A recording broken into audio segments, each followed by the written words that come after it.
This is ATL Day Ones, part of Locked On Sports Atlanta. And it starts now.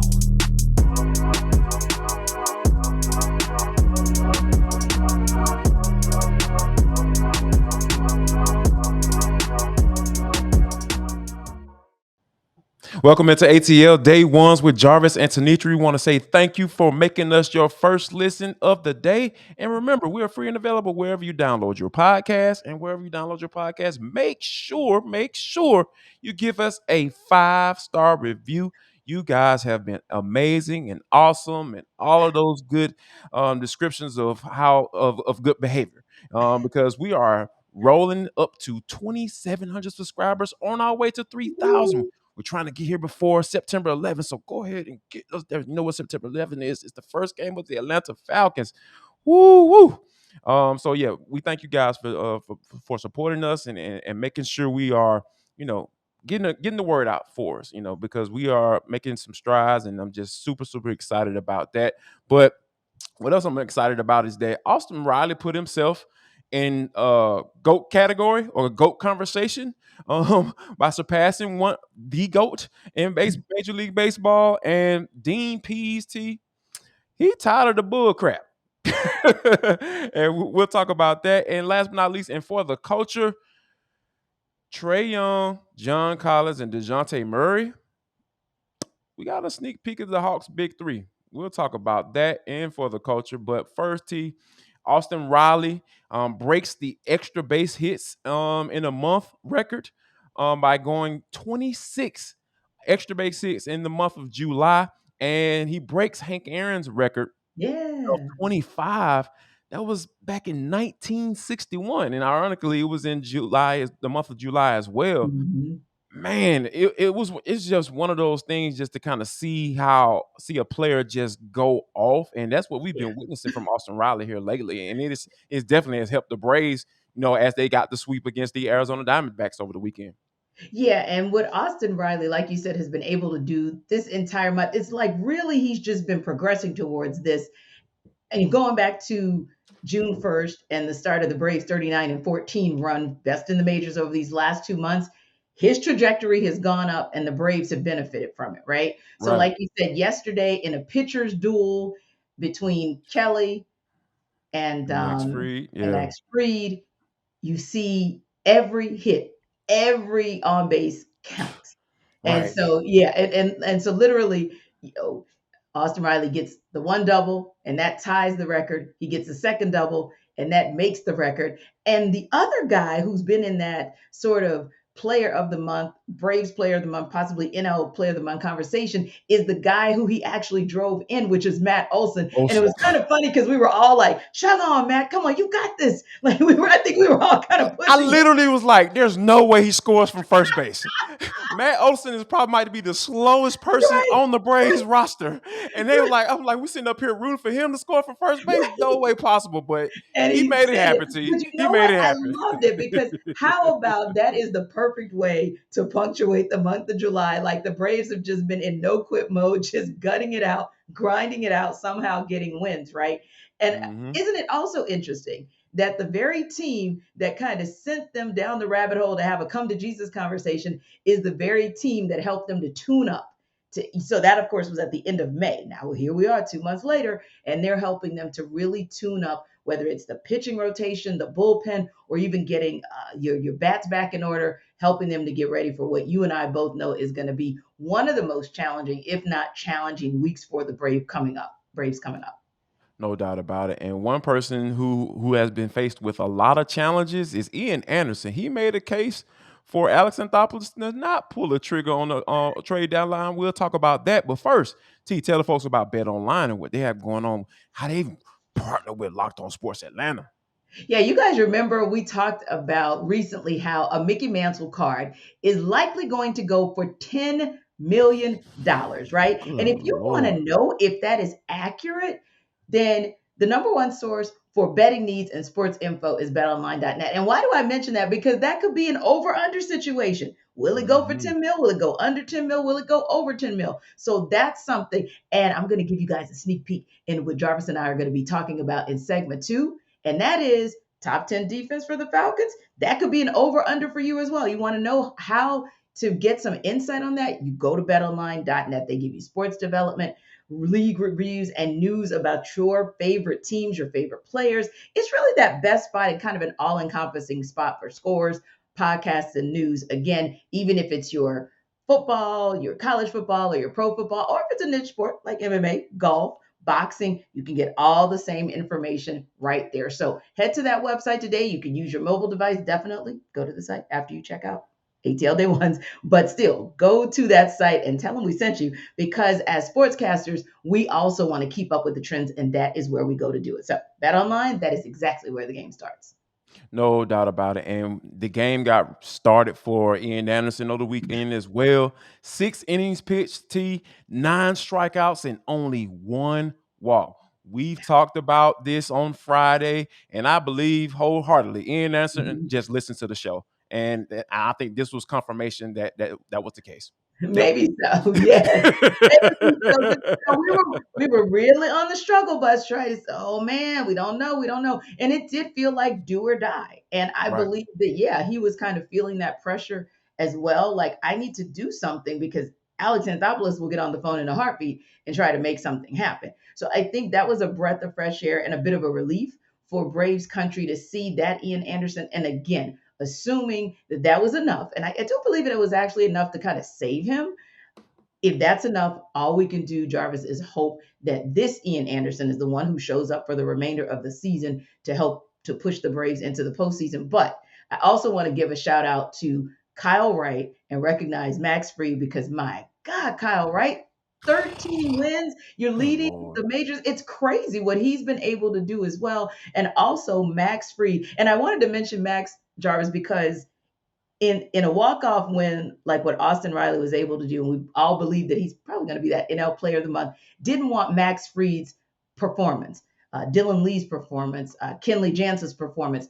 9 scoreless innings is what that group put together. Max Fried put together 7 of those scoreless innings, 5 strikeouts, just a couple walks, and now Fried has 59 and a third innings without giving up a home run. It's a bad man as well. So again, we know what Austin Riley did to give the Braves the win, but that pitching staff also put them in position to get that dub.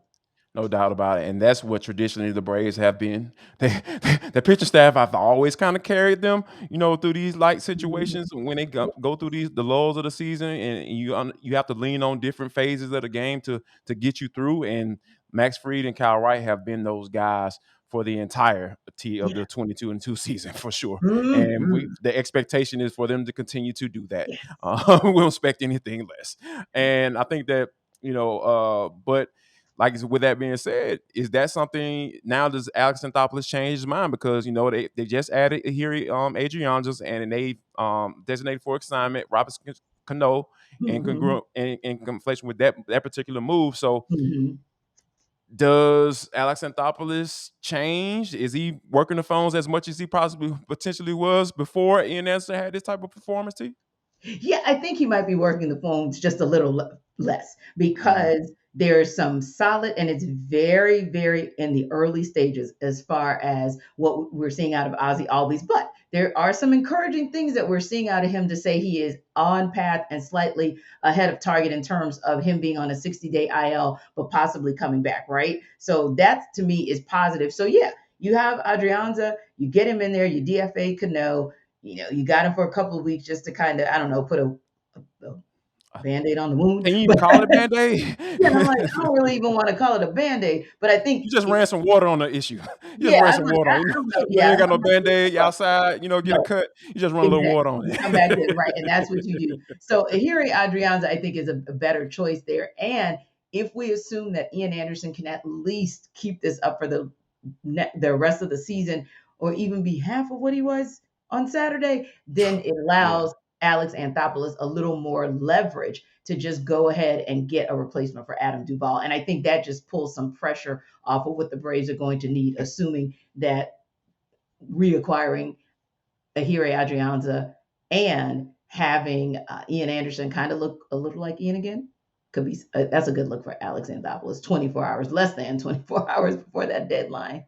And I'm with you because I think that anything they add after this, because like if this is what a peak is, like you say, if Indianapolis is half of what he was on Saturday, I think the Braves will be okay with that, because at the end of the day, when you get to the playoffs, the rotation shrinks anyway. So I think that that's something that we definitely keep an eye on. But Mhm. I'm with you. I don't think that he has a lot more pressure than he did after performance from Ian Anderson. I think that kind of gave him he can sleep a little bit better at night. Now, whether or not people care or not care if Deshaun Watson gets some sleep at night, we now know that he has been suspended for 6 games.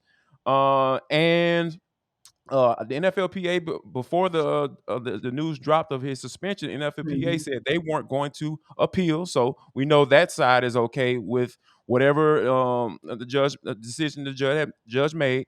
Mhm. Now we have to see whether or not Roger Goodell and the likes of the NFL is going to try to appeal. They still have an opportunity to do that. But Deshaun Watson, only 6 games. I know for me, I was sitting up here like, okay, he's at least going to get 10.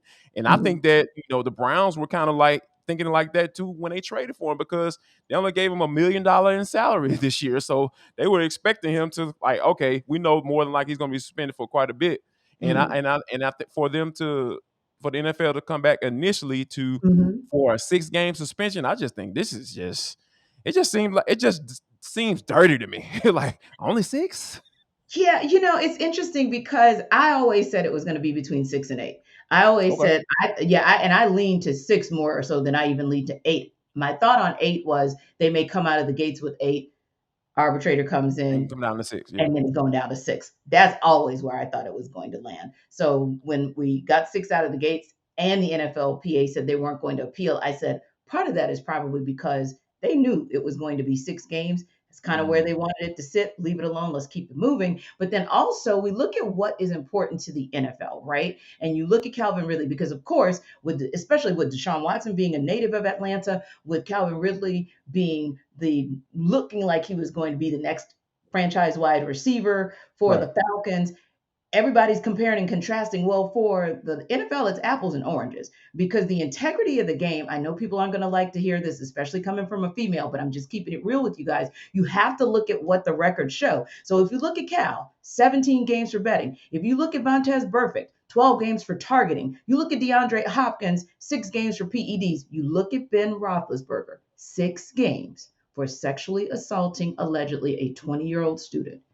I know that the numbers for Deshaun Watson are more than Ben Roethlisberger, but if you're trying to compare apples to apples, he had 8. I'm sorry, he had 6. He got reduced to 4. Deshaun probably was going to get 8. Probably, got reduced to 6 before it even got there. I'm just saying that that's kind of where the league stands a lot of right. the time. Now they'll do some things like with Josh Gordon, 25 plus games, and Darren Waller 16, but they also had a lot of history in that substance abuse space and violating the league's policy, right? Right. Just follow the pattern. And this is consistent, whether you like it or not. This is a bit consistent with what matters to the league, it seems. It did, and to be honest with you, like, and they have traditionally gone off of the precedent that has been set, right? Like you say, you mentioned Ben Roethlisberger being in that falling in that same category, right? The apples to apples, and I'm glad that you brought that up, because a lot of people trying to conflate, Calvin Ridley and Deshaun Watson when they're actually 2 totally different situations, and I don't Yes, think you could to the do league. that. When Yeah. you're talking about having a real conversation about where his the amount of games that he should miss false. And I Mhm. think that if you look at the facts of the case, there were no criminal charges. And like, yes, it's dirty. Like I Oh, mentioned no before, question. Oh, this yeah, is just something a went down. dirty Yeah, situation. When yeah. he even talking No, about it, thinking about it, and I'm just like, my God, dude, it's like you have issues. you And I think know, that, we all do. Let me just say that. I'm not being judgmental, but we no. all have issues. And I think that if your issues are being put out there and for it to blow up like it did and for him to Mhm. only get 6 games, I think it was just weird to me. And I think that as we go, we'll figure out whether or not Roger Goodell is going to appeal, Mm. try to appeal the situation and see if he try to get more games as we go along. But as we continue to go along, speaking of football, we're talking about some real football. Yeah. Dean Pease lost his mind over the weekend. Yes. Yes. And you know Yes. what, T? I was ready to grab my helmet after I Yeah. saw his statement. Saw his statement. We'll talk about all that next and why I'm trying to consider, coming out of retirement for a 30-second monologue by Mr. Dean Pease. We'll talk about that next on ATL Day Was. Welcome back to ATL Day Ones. I'm Tenitra. That is Jarvis, and we appreciate you guys for starting your week, whether that's your work week, your school week, or whatever it is that you're doing. Maybe your staycay week. But we appreciate you guys for hanging out with us and always downloading us wherever you get your podcast and leaving us those great 5-star reviews and even the comments. We definitely read the comments. You guys had a lot to say about a topic that we're going to revisit today. So, Jarvis, let's get right into it. I have coined a phrase that a couple of folks are now using, and I call it hashtag Deanisms. And what that means is,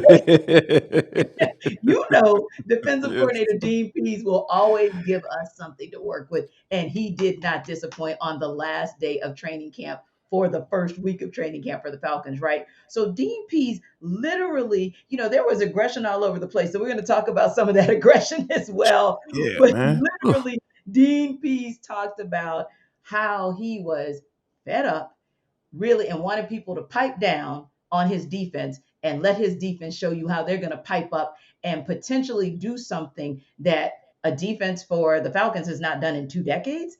And that's leap into the top 10. And he wants the negativity to stop and for the focus to really get on what those guys can do when they get on the field. And Jarvis, you were out there last week. You saw how fired up they were. And even on Saturday for training camp, there was a little dust up there with Jermaine Ifedi and Jalen Dalton. And then, of course, so they had to leave practice. And then Anthony Rush got into a little dust up. Practice was shut down at that point. So I ask you this question. Is that some early fire that you like to see that you think might translate into the regular season? Or is it just heat breeds aggression? You know what? I think it's the former because when you think about it, there is from defensively there is always a kind of like a team aspect. Now, not to say Mhm. that that's not the case for off offense but I think there is something to say about guys starting to get to a point where they feel like they have to exert themselves physically on one of their teammates. You Yeah. got to think about that thought process, right? When you Mhm. get to that point, they're like, sure, there's some heat involved, no doubt about it. But there is something that everybody has to feels like they have to something to prove. Like we talk about, even Mhm. when going back to Anthony Rush and responding to a comment on social media, like he feels like he has Right. something to prove. I got a chance to talk to Marlon Davidson. He said he actually reads the comments on Yes. Twitter. And he said Yeah. he uses it as motivation. So Mhm. everybody feels like they have something to prove. And when you get that chip on your shoulder, it's kind of like, I don't care who's in my way. Like if you are holding me back from proving who I am and what I can do as a player, like you might get slapped. Like Yeah. that's just how it is. I mean, Yeah. and I'm not a proponent for violence. And a lot of times coaches aren't really either.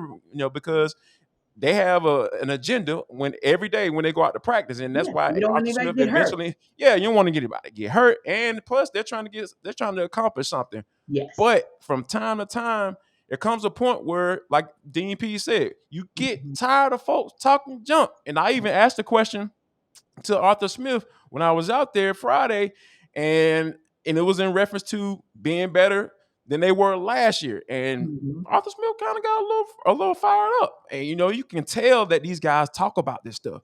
And that's why I think that Dean Pease is the type of guy that he talks about this stuff in regards to being better, in Yes. regards to doing more, in Mhm. regards to knowing the defense 100%, Yeah. so he can call those plays. And then not only because he can call them, and so you can go out there and be successful when he does call them. And I Exactly. think that he has some weapons that have the capabilities of executing it. And guys being in their second year in his defense, and he got guys that have been with him before, so they got a full understanding of what he's trying to accomplish.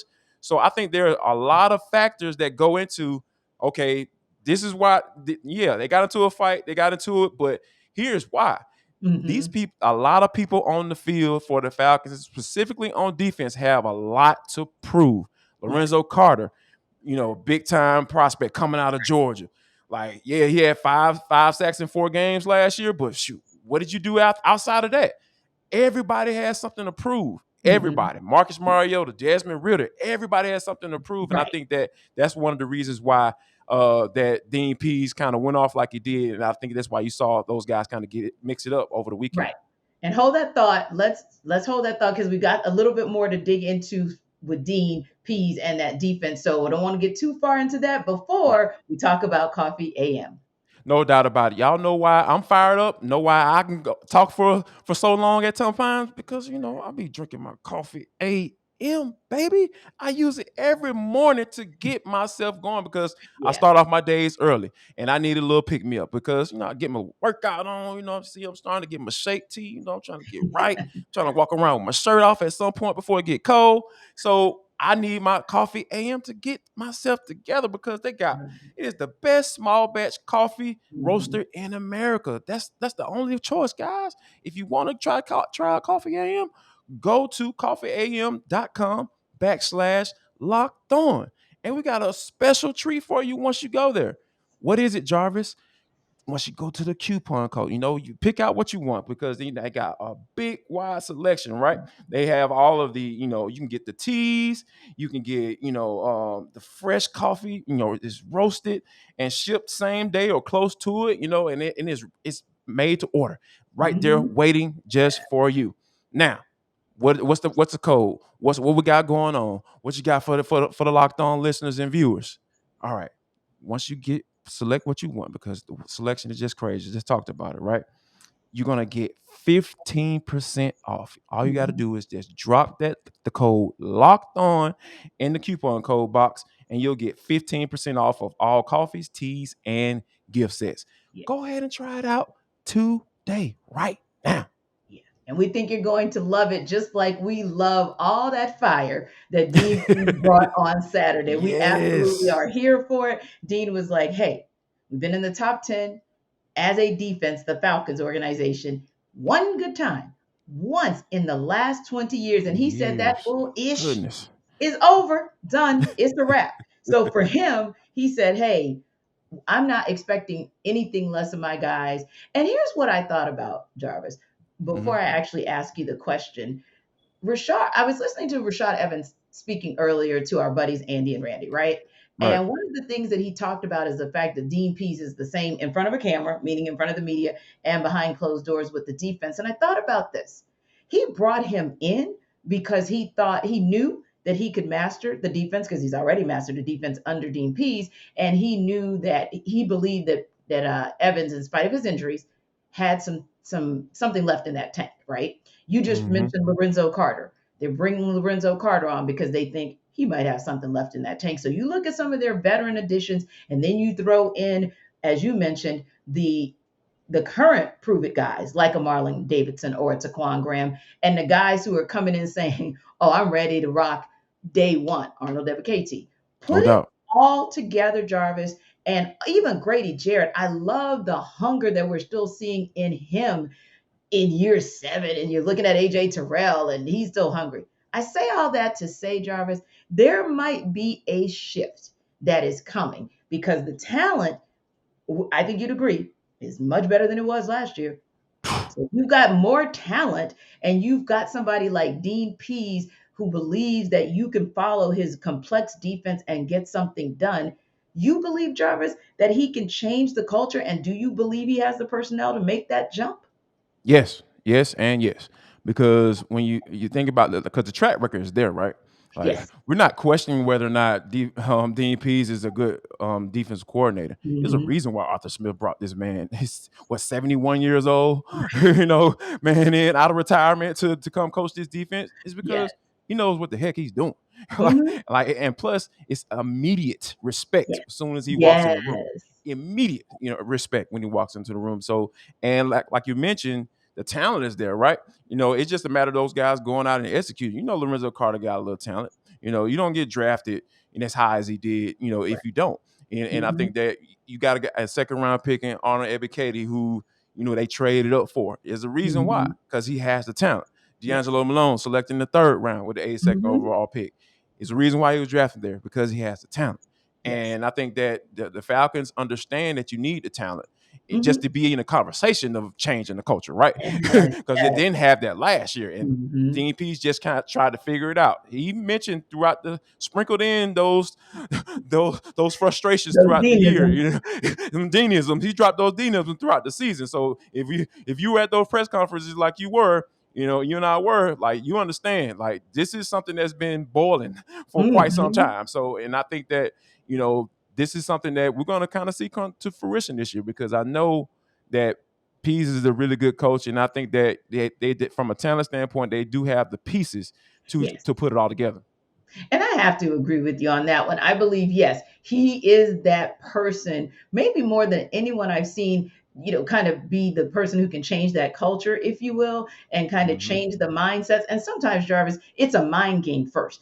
And if the talent is there, then hey, we can work on that. But I got to get your mental right. And that was one of the Mm-hmm. things that I think it was almost like, I'm ministering to you, but I'm ministering to myself because Right. he's telling it to the media, but he knows his players are listening as well. So I really love that. And yeah, I agree with you. I believe there are more than enough people on this roster, more than enough personnel that has the talent and has the desire to prove something that is going to put the Falcons in a good position to at least chase after getting that top 10 position for defense. And you used something as well that Dean Pease used, and that was putting some respect on his defense's name. Well, you know what y'all are going to have to do next season for the Hawks? If they do what we just saw this past weekend, put some respect on their names. We'll talk about it when we come back.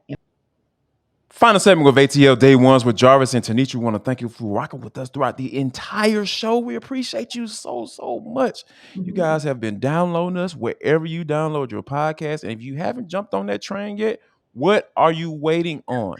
Since you jumped on late, here's what you do. You go download ATL Day Ones, Locked On Sports Atlanta, wherever you get your podcast. And once you download that bad boy and listen and understand what we got going on, give us a 5-star review. All latecomers have to give us a 5-star review. That's just the rules for today and going forward. All right. So yeah, but this is goodness gracious. This is for the culture. It is the intersection between sports, entertainment, and the culture, and sometimes whatever the hell we want to talk about. Because that's just how we get down on this show. Now, wow, we talked about over the week, a lot of stuff going on. It's just packed, It was. fulfilled weekend full of Yeah. news coming out, and got a chance I came across these highlights, Mhm. of some familiar names. Yeah, Trey so did I. Young, Yes. Yes. Dejounte Murray, and John Collins. It looked like the Harlem Globetrotters were out. They were playing in this crossover league out in Seattle, Washington, and Mhm. they were just absolutely nutting up. Now that's a good thing for my folks in Dunwoody. That's a positive. They were actually going bonkers in this league against whoever I don't know who they were playing against, but the numbers that I saw, if Right. that's a glimpse into what we're in store for when the Mhm. season starts for the Atlanta Hawks, I'm ready.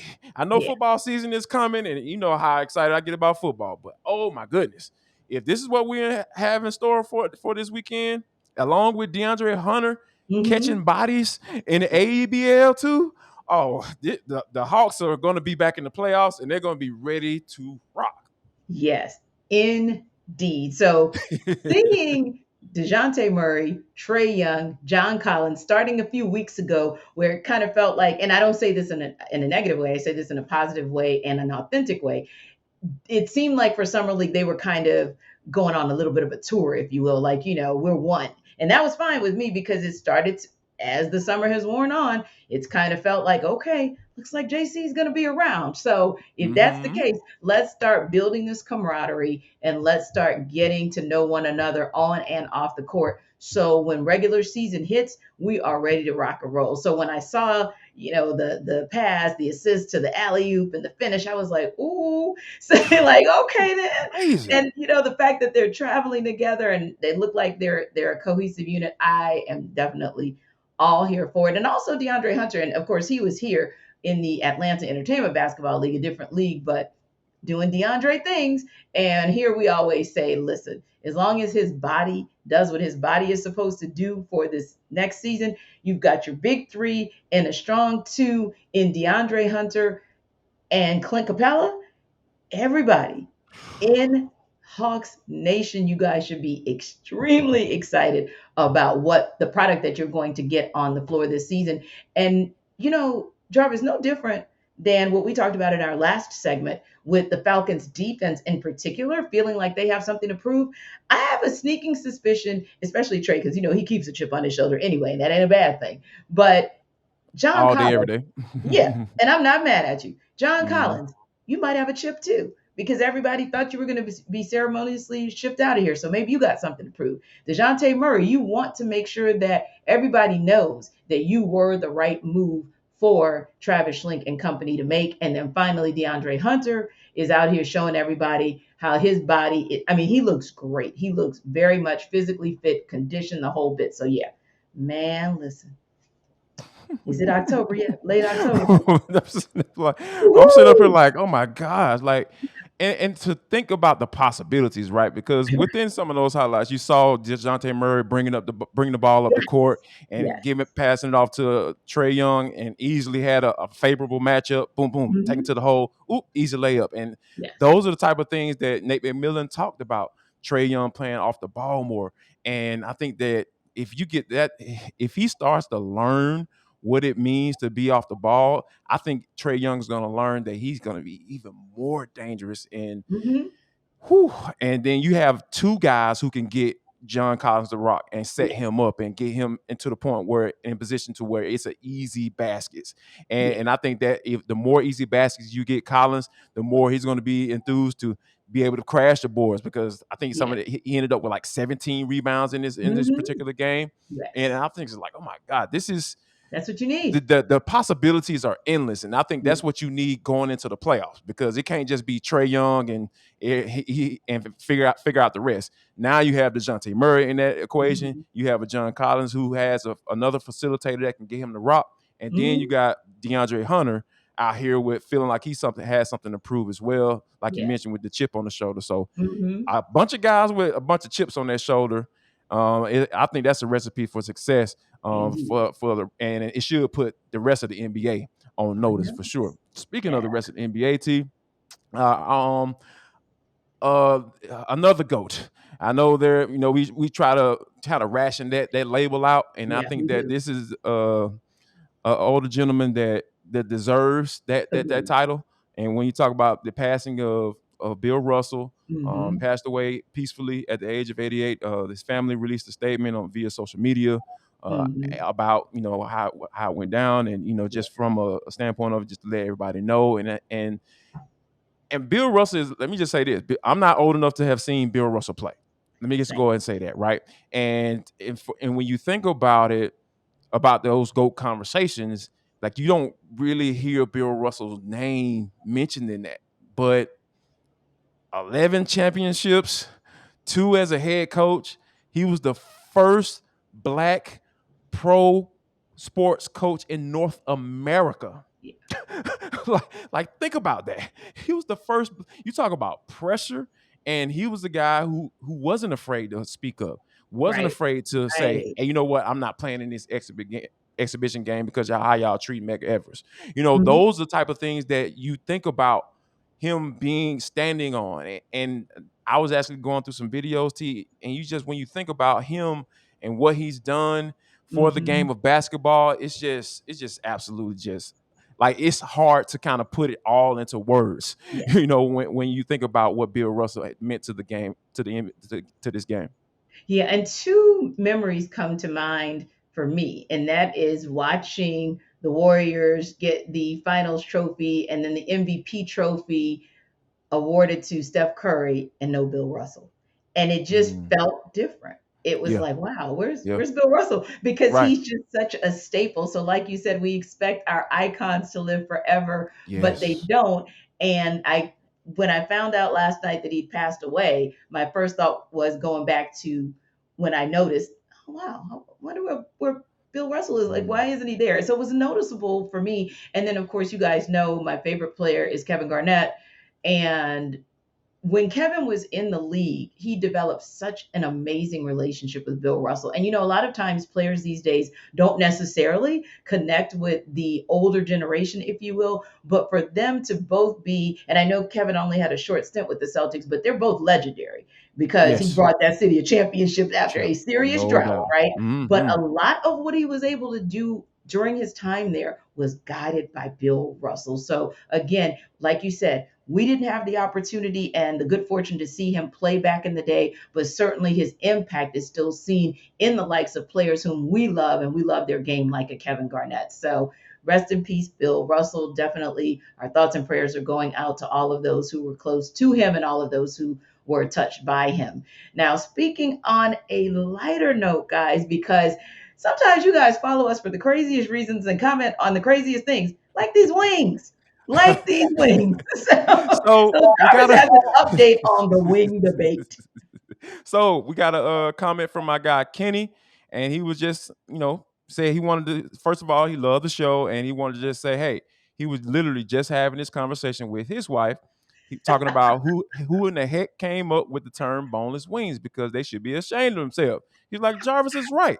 They're chicken nuggets. But again, great job. I'll see you guys on the next show. So Kenny, appreciate you for the comment and appreciate you for saying that I'm right and Tanitra's wrong.